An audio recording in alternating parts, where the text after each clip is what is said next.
Hi, everyone. I wish I could see all of your faces, but I can't in this presenter view. My name is Meg Galeucia, and I'm the Outreach Associate for the Carrot Project. I'm also a veggie farmer in New Lebanon, New York, which is right on the Massachusetts border. I work for a Bode farm, and I'm joined today with my coworker, Jeff Cole, who's the Client Services Specialist.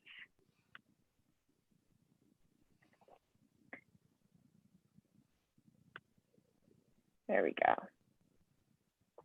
So yeah, just to start off, a little about the Carrot Project. We work primarily in Southern New England, but we also work with clients all over New England and in the Hudson Valley as well. We work with farmers, that also includes fishermen and fisherwomen and food entrepreneurs or food business owners. And we really work with those who use sustainable methods and sell their products locally within their local economy, or at least regionally. And for the food entrepreneurs, it's really the same, those who are sourcing their ingredients from these types of farmers and are selling them, at least some of their products, locally in their local food economy. And most of our clients who we work with, they're startup or early stage. They're usually low to moderate income. And we also work with more established businesses, but that's sort of the clientele that over the years we've come to work with the most. And so a little bit about us. Our overarching goal is really to help farmers and food business owners to achieve greater financial management expertise and confidence when they're making decisions about their business, and using skills to lead to their business's long-term success. And so most of our work, it really falls into two buckets. We have outcome-based services and educational services. And for the first, these are really focused on training farmers and providing financial support. So we directly work with farmers to provide business technical assistance, consulting. We train farmers on specific tools to help them run their businesses, like QuickBooks is a really popular one. We also have a loan program. And so we work with lenders to offer capital and operating loans. And those are usually between $5,000 and $75,000. And they're available for food and farm businesses that might not be able to obtain financing elsewhere. So these are often startups, or they're new business owners, or they don't have a history or have a lot of experience getting loans before. So we can work with folks to walk them through the process and receive some coaching along the way, helping with loan applications, connecting them to farmer-friendly lenders, that sort of thing.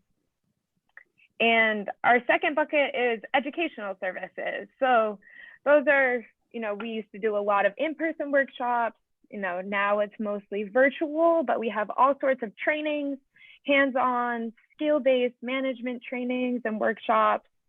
And these are really focused on working with farmers and food producers to support them to manage successful businesses, helping them develop the skills to reduce risk when, making those decisions. Farming's a certainly difficult occupation, and there's a lot of risk involved. So we want to provide skills and help them develop the skills to make strategic decisions. And I'm going to get into one of our trainings that's upcoming on one of the next slides. So we'll go into that. And then also on our website, we have tons of resources for producers. So all sorts of links to financial training, to templates, information about taxes for farms, finding farmland. So you can go to thecarrotproject.org and check that out. I'll have that up on the last slide, and we can type it in the chat as well. And so let me move on to the next one. Yeah, so this is just a little bit about our work. We've existed for over a decade, but just in the last year, we've worked with 56 farm and food businesses. You can, read the numbers up here, but just wanted to draw your attention to the loans that just in the last year, we worked with 3 businesses receiving over 120,000 in loans. And another really important thing is we work with farms with the intention of increasing their net income. So not, just their profit at the end of the day, but really trying to make them successful overall as a business and making their livelihoods better as well. So yeah, any questions about that? We'll have plenty of time at the end. And so this slide has a lot of information about it on it, but it's our upcoming workshop series, and it's starting next week.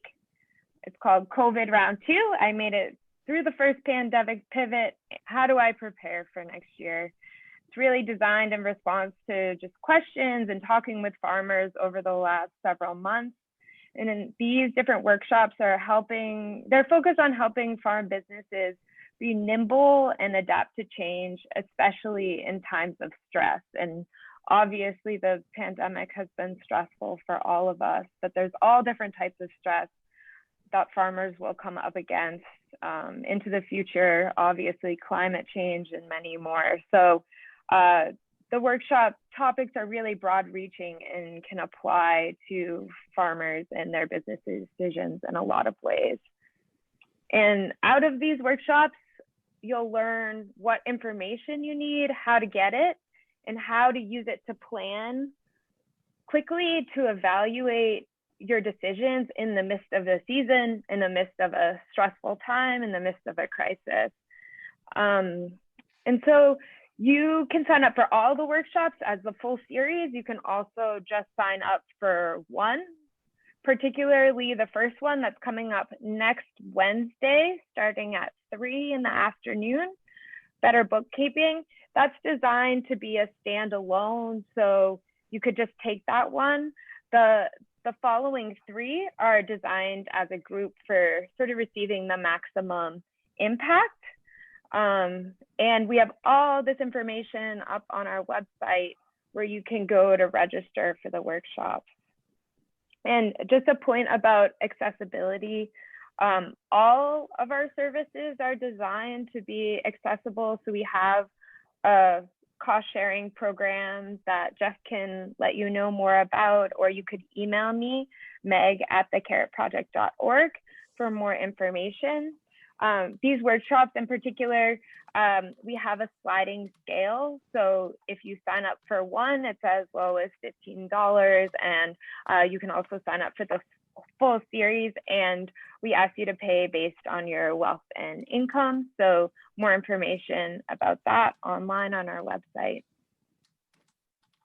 Oh, and another thing is there is a rebate possibility. So we're just looking to get more information about farmers in the region. And so we ask anyone signing up to fill out a survey. And if you do that survey and the follow-up surveys related to the workshop, then you can receive up to a 50% rebate on the cost of the workshop. So that's it. We wanted to keep it really short just to have time to have more of a discussion with everyone in the room. Thanks all for joining in. We can really open this up to talk about the upcoming trainings, to any of our services, any questions that you have. And again, Jeff is here with me to answer any questions specific to client services. So yeah, let's just open it up.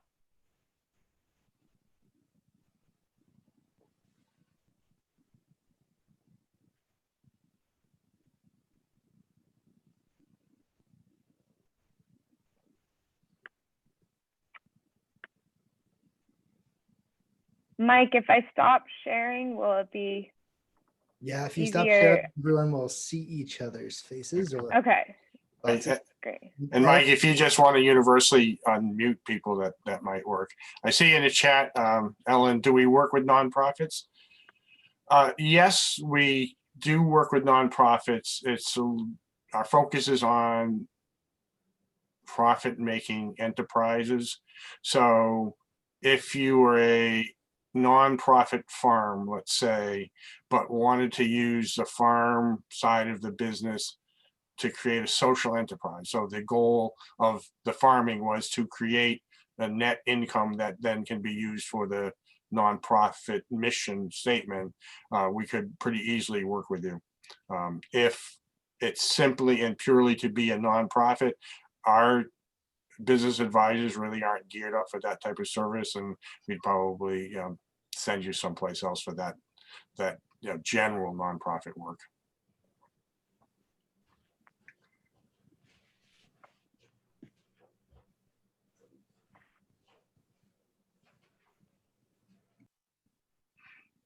just so everybody knows, I don't believe I can universally unmute everybody. I have to ask individually for folks to unmute themselves. So if you do have a question, make sure you take yourself off mute.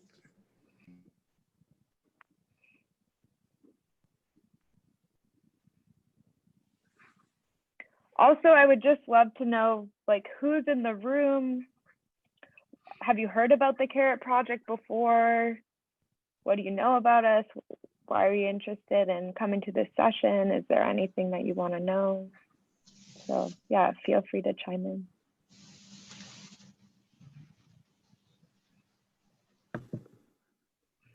Hi, this is Rose. I'm from MDAR. And yes, I have heard of the Carrot Project before. I've actually worked with you all a few times in the past, and having you be part of the Urban Farming Conference. And that's coming up in a few months. One of the questions I have in regards to the workshops that you were listing, and I'm very interested in them, is what have you been hearing back from farmers in regards to, that pivot in the, because this is what I'm being asked. So I'm trying to glean information. Like, what were some of the platforms or technical, the tools or applications that came in handy? Because it just seemed that people had to really adjust to how they were going to pivot with their markets, and it seemed that there were some similarities, but there were definitely people just crafted how they did it, for who they needed to serve. Right. Well, we don't have a lot of input yet about individual platforms. In general, I can represent it this way. Farmers threw spaghetti at the wall. They work tremendously long hours, pivoting to online marketing and online sales, right? And even if it was a traditional CSA type of program, the amount of marketing and outreach that went with those was greatly increased. We do know that both in-person delivery, I'll call it, but curbside pickup required significantly larger amounts of labor.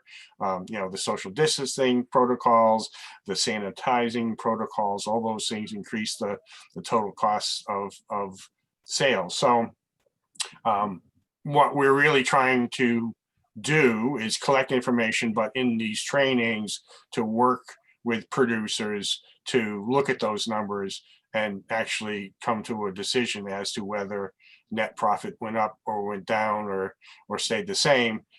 I think we recognize that even if profit went down, it was required, right? It would have been, a huge loss for all the investments, by the time the closures rolled out, you know, farmers are already invested, right? The seeds in some cases were in the greenhouse or in, you know, I don't think anything was quite in the ground per se, but in the greenhouse, the seeds were bought, the fertilizer was bought, or the compost was bought, or whatever the case may be. So, you know, it could in fact turn out that the best scenario in this year was, for instance, to break even. You couldn't maybe not do any better, but it's better than losing all of your production costs. So we really want to take a look at that and understand what went on, and then encourage producers to think about what small changes might occur to increase efficiency.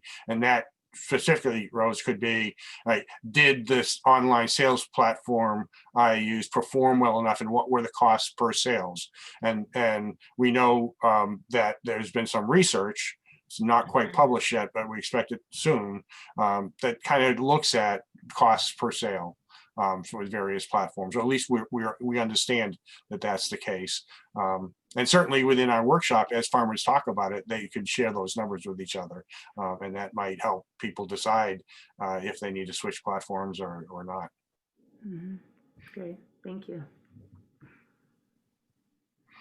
It occurs to me, some of you might question, what's the difference between one-on-one technical advising and coaching? And for us, the difference literally is the amount of hours we work with you. If it's under 5 hours, it would be coaching. If it's over 5 hours, it's one-on-one technical assistance. But we may be talking about very similar things in a coaching session versus a one-on-one technical assistance. Great.